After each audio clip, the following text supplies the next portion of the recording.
ಜನವರಿ ತಿಂಗಳು ಬಂದರೆ ಸಾಕು ನಮಗೆಲ್ಲ ತಕ್ಷಣ ನೆನಪಾಗೋದು ಒಂದು ಗಣರಾಜ್ಯೋತ್ಸವ. ಈ ಗಣರಾಜ್ಯೋತ್ಸವ ಪೈಕಿ ಪ್ರತಿ ವರ್ಷ ಬೆಂಗಳೂರಿನ ಲಾಲ್ಬಾಗ್ನಲ್ಲಿ ಫಲಪುಷ್ಪ ಪ್ರದರ್ಶನ ಆಯೋಜನೆ ಮಾಡ್ತಾನೆ.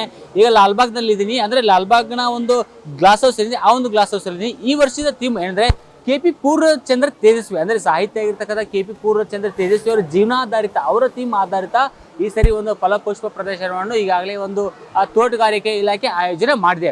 ಯಾಕಂದರೆ ಪ್ರತಿ ವರ್ಷವೂ ಸಹ ಒಂದರೆ ವರ್ಷಕ್ಕೆ ಒಂದು ಬಾರಿ ಜನವರಿ 26 ಜೊತೆಗೆ ಆಗಸ್ಟ್ 15ರಂದು ಈ ಒಂದು ಫಲಪುಷ್ಪ ಪ್ರದರ್ಶನವನ್ನು ಇಲ್ಲಿ ತೋಟಗಾರಿಕೆ ಇಲಾಖೆ ಪ್ರತಿ ವರ್ಷ ಮಾಡ್ತಾ ಬಂದಿದೆ. ಜೊತೆಗೆ ಈ ಒಂದು ತೋಟಗಾರಿಕೆ ಇಲಾಖೆ ಕೇವಲ ಇವರ ಥೀಮ್ ಆಧಾರಿತ ವಿವಿಧ ದೇಶಗಳಿಂದ ಈಗ ನೋಡ್ತಾ ಹೋದು ಯಾವ ರೀತಿ ಒಂದು ವಿವಿಧ ದೇಶಗಳಿಂದ ಹೂವುಗಳು, ಅಂದರೆ ಸುಮಾರು 15-16 ರಾಷ್ಟ್ರಗಳಿಂದ ಹೂವುಗಳನ್ನು ತರಿಸ್ತಾರೆ. ಜೊತೆಗೆ ಒಂದು ಅಕ್ಕಪಕ್ಕದ ರಾಜ್ಯಗಳಿಂದ, ಅಂದರೆ ಇಡೀ ದೇಶಾದ್ಯಂತ ಇರತಕ್ಕಂಥ ಕೆಲವಷ್ಟು ರಾಜ್ಯಗಳಿಂದ ಆ ಒಂದು ರಾಜ್ಯದ ಏನು ಸ್ಪೆಷಲ್ ಹೂವುಗಳು ಇರ್ತವೆ, ಅಂದರೆ ನಮ್ಮ ಕ್ಲೈಮೇಟ್ಗೆ ಅಡ್ಜಸ್ಟ್ ಆಗ್ತಕ್ಕಂಥ ಒಂದು ಹೂವುಗಳು ಏನಿರ್ತವೆ ಆ ಒಂದು ಹೂವುಗಳನ್ನ ತರಿಸುವಂಥ ಕೆಲಸ ಒಂದು ತೋಟಗಾರಿಕೆಯಲ್ಲಿ ಪ್ರತಿ ವರ್ಷ ಮಾಡ್ತೀವಿ. ದೃಶ್ಯಗಳಲ್ಲಿ ನೋಡ್ತಾ ಹೋಗ್ಬೋದು ನೀವು. ಒಂದು ಕಡೆ KP ಪೂರ್ಣಚಂದ್ರ ತೇಜಸ್ವಿ ಅವರ ಒಂದು ಭಾವಚಿತ್ರ, ಅದರ ಪಕ್ಕದಲ್ಲಿ ಒಂದು ಚಿಕ್ಕ ಜರಿ, ಅಂದರೆ ಒಂದು ಜಲಪಾತದ ರೀತಿ ಹರಿತಾ ಇದೆ. ಇನ್ನು ಮತ್ತೊಂದು ಕಡೆ ಕೆಳಗಡೆ ಅಂದರೆ ಹಳ್ಳಿಯ ವಾತಾವರಣದಲ್ಲಿ ಮನೆಗಳು ಏನು ಬರ್ತವೆ ಆ ಒಂದು ರೀತಿಯಲ್ಲಿ ಮನೆಗಳಾಗಿರಲಿ, ಮತ್ತು ಆ ಮನೆ ಮುಂದೆ ಇರ್ತಕ್ಕಂಥ ಒಂದು ಚಿಕ್ಕ ತೋಟ, ಜೊತೆಗೆ ಅಲ್ಲಿ ಮುಂದೆ ಒಂದು ಹನಿ ಅಂದರೆ ಜೇನಿನ ಹುಳವು, ಇನ್ನು ಮತ್ತೊಂದು ಕಡೆ ಒಂದು ಇಬ್ಬರು ಮಹಿಳೆಯರು ಕೂತ್ಕೊಂಡು ಮಾತನಾಡ್ತಿರೋದು, ಅವರ ಕೆಳಗಡೆ ಒಂದು ಏನು ಈ ಒಂದು ಹೂವು ಮತ್ತೆ ಹಣ್ಣಿರ್ತಕ್ಕಂಥ ಒಂದು ಇದೊಂದಾಗಲಿ. ಜೊತೆಗೆ ಆ ಒಂದು ವಿಶೇಷವಾಗಿ ತಲೆಗೆ, ಅಂದರೆ ರೈತರು ಏನು ತಲೆಗೆ ಒಂದು ಟೋಪಿ ರೀತಿ ಹಾಕುತ್ತಾರೆ ಅದು ಸಹ ಒಂದು ಇಲ್ಲಿ ನೋಡಲಿಕ್ಕೆ ಕಾಣ್ತಿದೆ. ಯಾಕಂದ್ರೆ ಇಂದಿನ ಯುವ ಜನತೆಗೆ ಒಂದು KP ಪೂರ್ಣಚಂದ್ರ ತೇಜಸ್ವಿ ಅವರ ಜೀವನ ಆಧಾರಿತ ಆಗಲಿ, ಅವರು ಯಾವ ಥರ ಬೆಳೆದ್ರು, ಯಾವ ಥರ ಒಂದು ಸಾಹಿತ್ಯಗಳು ಆದ್ರು, ಜೊತೆಗೆ ಅವರ ಜೀವನ ಯಾವ ಥರ ಇತ್ತು ಅನ್ನುವ ಮೌಲ್ಯಗಳನ್ನು ತಿಳಿಸುವ ನಿಟ್ಟಿನಲ್ಲಿ ಈ ವರ್ಷದ ಫಲಪುಷ್ಪ ಪ್ರದರ್ಶನಕ್ಕೆ ಒಂದು KP ಪೂರ್ಣಚಂದ್ರ ತೇಜಸ್ವಿ ಅವರ ಥೀಮ್ ಅನ್ನು ಮಾಡಿದ್ದಾರೆ. ಇನ್ನು ಮತ್ತೊಂದು ಕಡೆ ಅದಕ್ಕೆ ಇವತ್ತು ಸಂಕ್ರಾಂತಿ ರಜೆ ಇರುವ ಕಾರಣ ಜನರು ಸಹ ಒಂದು ಅಷ್ಟೇ ಪ್ರಮಾಣದಲ್ಲಿ ಹರಿದು ಬರ್ತಾರೆ. ನೀವು ನೋಡ್ತಾ ಹೋಗ್ಬೋದು. ಮಂತ್ರ ಮಾಂಗಲ್ಯ ಅನ್ನೋ ಮಂಟಪವನ್ನು ಮಾಡಿದ್ದಾರೆ. ಅಲ್ಲಿ ಕೂತ್ಕೊಂಡು ಧ್ಯಾನ ಮಾಡ್ತಿರೋದಾಗಲಿ, ಮತ್ತೆ ಒಂದು ಮಾತನಾಡ್ತಕ್ಕಂಥ ಒಂದು ಚಿತ್ರವನ್ನು ಸಹ ಒಂದು ಇಲ್ಲಿ ಅಳವಡಿಕೆ ಮಾಡಲಾಗಿದೆ. ನೋಡ್ತಾ ಹೋಗ್ಬೋದು ಜನಗಳು ಸಹ ಒಂದು ಆ ಫೋಟೋ ತಗೊಳ್ಳೋಕೆ, ಅಂದರೆ ಈ ಒಂದು ಫಲಪುಷ್ಪ ಪ್ರದರ್ಶನದಲ್ಲಿ ಇರ್ತಕ್ಕಂಥ ಒಂದು ಏನು ಹೂವುಗಳ ಹತ್ರ ಒಂದು ಫೋಟೋ ತೆಗೆದುಕೊಳ್ಳೋಕೆ ಈಗಲೇ ಜನರು ಸಹ ಒಂದು ತೆಗೆದುಕೊಂಡಿದ್ದಾರೆ. ಯಾಕಂದ್ರೆ ಪ್ರತಿ ವರ್ಷನೂ ಸಹ ಒಂದು ಜನಗಳು ಈ ತರ ಒಂದು ಫ್ಲವರ್ ಶೋ ಬರೋದು, ಒಂದು ಫೋಟೋ ತಗೋದು ಸರ್ವೇ ಸಾಮಾನ್ಯ. ಸೊ ಇವಾಗಲೂ ಸಹ ಒಂದು ಜನಗಳು ಬಂದು ಫೋಟೋವನ್ನು ತೆಗೆದುಕೊಳ್ಳುವಂಥ ಕೆಲಸಗಳನ್ನು ಮಾಡ್ತಿದ್ದಾರೆ.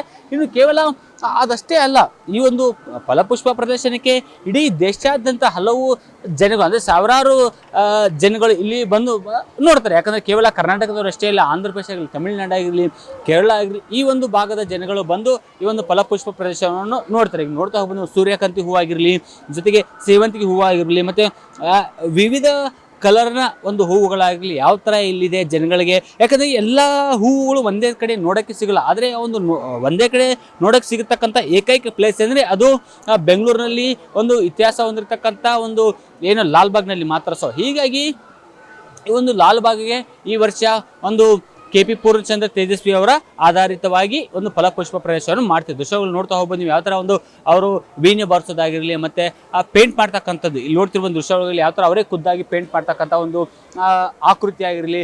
ಇನ್ನು ಮತ್ತೊಂದು ಕಡೆ ಅವರ ಕೈಯಲ್ಲಿ ಗನ್ನು, ಅಂದರೆ ತುಪಾಕಿ ಹಿಡ್ಕೊಂಡು ನಿಂತಿರ್ತಕ್ಕಂಥದ್ದು ಫೋಟೋ ನೋಡೋದಾಗಿರೋದು. ಜೊತೆಗೆ ಇಲ್ಲಿ ಮತ್ತೊಂದು ಕಡೆ ಖುದ್ದು KP ಪೂರ್ಣಚಂದ್ರ ತೇಜಸ್ವಿ ಅವರೇ ಒಂದು ಫೋಟೋವನ್ನು ಕ್ಲಿಕ್ಕಿಸ್ತಕ್ಕಂಥ ಒಂದು ಕಲಾಕೃತಿ ಆಗಿರಲಿ.